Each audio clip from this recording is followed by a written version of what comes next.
Sharp calls. A lot of dirt thrown on my name. No, I mean I did have a lot of guys talking shit to me this week. They hated my take with the Ravens. They were like, "Why are you guys taking that number when you don't know what the quarterback situation was?" And my view was, I felt like the books hung that number knowing more info than me. I thought they hung it thinking, okay, Lamar. Every team doctor said it was a 3 to 6 week injury. I believe this is technically week 6 or week 7 for this injury. So we all assumed Lamar would be back. And with Lamar back, that's an amazing number, especially where Joe Burrow, he's pretty much torn up every defense. But if you look historically, the Ravens actually played pretty well against him.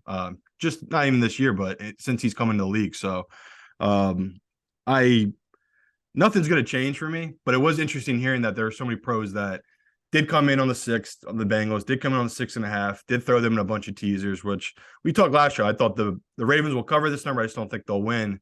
Made perfect sense. People teasing them down.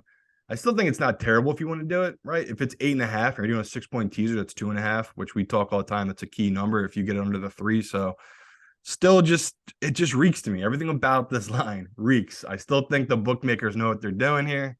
Something's fishy, something's off with this line. So that's definitely what we're going to talk about, where I was shocked to hear so many pros love this Bengals line, where I don't know. As soon as I saw this one open, it really jumped out. So no shock on that one. The one we're going against for sure against the pros is they like the Seahawks. All the trends, there's a bunch of stuff that backs it. Teams that have gotten swept in the regular season, and you're seeing the team in the playoffs that favor the Seahawks. There's a bunch of trends against rookie quarterbacks making their first start in the playoffs. ATS quarterbacks, coming off 5 straight wins heading into the playoffs. ATS, not good. Tons of trends. So I know tons of trend bettors. That's literally what they do. They just bet trends. They're not like me, that it's just all day on a computer making calls. They literally will run through their trends on Monday and Tuesday, and they'll be like, okay, this is what the trends say to do, and this is what I'll do it, because the playoffs are pretty simple. It's not, you can go back through the history. It tends to repeat itself, the history in the playoffs. And that's where, if you look through the data, the books, they always have an advantage over the public in the playoffs because of public perception. So, of course, it's very chalk of me to back the 49ers. I knew the guys would be on their side.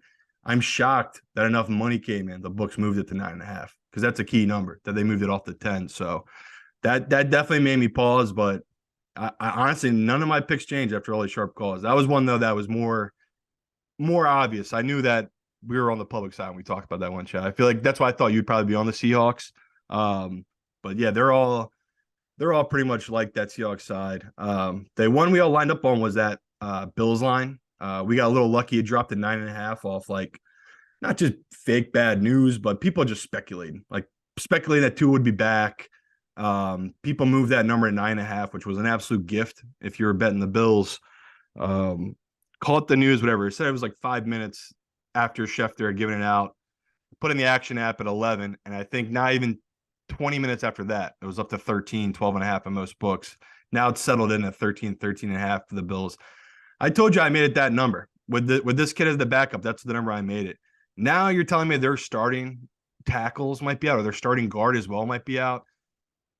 This might close for me at like 15, 16. Like, this number might just keep on moving, because not only do you have an inexperienced quarterback, now you're taking away an offensive line. And I get it. Von Miller's a huge deal to this Bills defense. Their weakness is kind of against the run. Like, they're great at pass rushing. So to me, I do get why this is the biggest line ever in football. But it was interesting hearing the pros come in so heavy on the Bills. Saw some sharp groups come in the other side. They thought, okay, this Tua news sounds good. That Tua would be back this week. Pure speculation. They got caught, but I think most of them were able to buy out their positions. That's why that's why that number moved so heavily. Was anyone pro that had come in on Miami bought out of their position. That's why it was just a double of public, pros hitting the same side, and guys buying out their position. So it's going to be scary, because Miami is going to be the biggest need of the books this week. But it's nice to know that the pros line up with us on a chalky favorite. And I believe our guy Evan, he does put out a lot of the trends. Favorites of 10 or more at home since 2016 in the wild card round, 5-1 against the spread. So it is good to take some of the big chalk favorites in the wild card round.